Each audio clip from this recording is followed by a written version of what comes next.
का काम किया। जोजिला टनल का अब ब्रेक थ्रू सफल हो चुका है। कश्मीर लद्दाख को जोड़ने वाली टनल का ब्रेक थ्रू किया गया।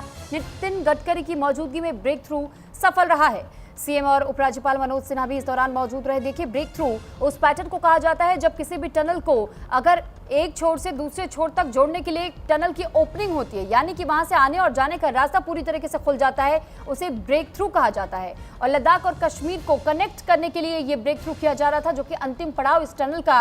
लंबे समय से इंतजार इस टनल के बनने का किया जा रहा था और अब ये समझिए कि लगभग इसका काम पूरा किया जा चुका है, क्योंकि 6 महीने पहले ही इस प्रोजेक्ट को क्लोज करने की बात सामने आ रही है। यानी अभी 6 महीने का समय रहते हुए ही तब तक इस टनल के पूरे निर्माण कार्य को कर लिया गया है। इसमें बाकी जो कुछ और गिनी चुनी चीजें बची हुई हैं उनको भी तुरंत ही पूरा किया जाएगा, लेकिन ये ब्रेक थ्रू आज पूरी तरीके से सफल रहा। यहाँ नितिन गडकरी भी पहुंचे हुए थे और साथ ही राज्यपाल और मुख्यमंत्री भी पहुंचे हुए थे।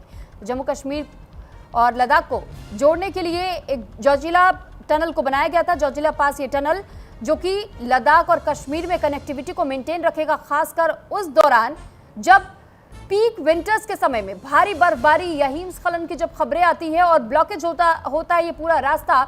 ऐसे में इस टनल के जरिए आप आसानी से वो जो 3 महीने का कट हो जाता है लद्दाख और कश्मीर से कनेक्शन का, और ऐसे में अब इस टनल के जरिए वहां आसानी से पहुंचा जा सकेगा। हमारी सेना के लिए भी बहुत आसानी हो जाएगी इस टनल के बनने के बाद से। तो समुद्र तल से लगभग 11,578 फीट की ऊंचाई पर यह टनल का निर्माण किया गया है।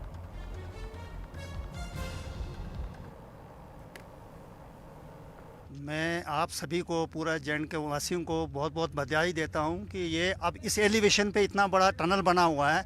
ये दुनिया का सबसे ऊंचा टनल है और एशिया में सबसे बड़ा टनल है। तो ये बहुत बड़ी अचीवमेंट है पूरा देशवासियों के लिए। ये दुनिया में सेकंड हाईएस्ट ऑल्टीट्यूड पर बना है और एशिया में फर्स्ट। यस। कितना इससे जो है सफर एक आम इंसान का टूरिस्ट प्रमोशन, बिजनेस प्रमोशन के लिए होगा? देखिए, टनल अभी क्या है, स्ट्रेटजिक प्रोजेक्ट है। पहले तो ये डिफेंस के लिए बहुत ही सुविधायक है। ऑल वेदर रूट रहेगा, पूरा 12 महीने मतलब लोग चल फिर सकेंगे। टूरिस्ट के लिए बहुत ही ज़्यादा मतलब इम्पॉर्टेंट है, बिकॉज वो श्रीनगर में स्टक होते हैं, लद्दाख नहीं जा पाते थे। विंटर्स में इतना विंटर स्पोर्ट्स है, तो ये टूरिज़्म के लिहाज से, इकनॉमी के लिहाज से बहुत ही बड़ा स्टेप है और लद्दाख और कश्मीर को एक बड़ी ज़बरदस्त कनेक्टिविटी होगा और टूरिज़्म का इन्फ्लो। आपका नाम? मेरा नाम प्रदीप कुलश्रेष्ठ है। मैं यहाँ पर सीनियर जियोलॉजिस्ट के रूप में काम कर रहा हूँ। प्रदीप जी, कितना आज आप खुश हैं? जो एक काफी टाइम से मेहनत है उसका कुछ पोर्शन आज हमें देखने को नहीं, बहुत खुश हैं इस समय, बहुत खुश हैं इस समय। कितनी मेहनत लगी इसमें? इसमें सबका साथ रहा है, सबसे मेहनत लगी है और कम से 4.5 साल से मैं टीम वर्क है, 4.5 साल से हम लोग यहाँ काम कर रहे हैं।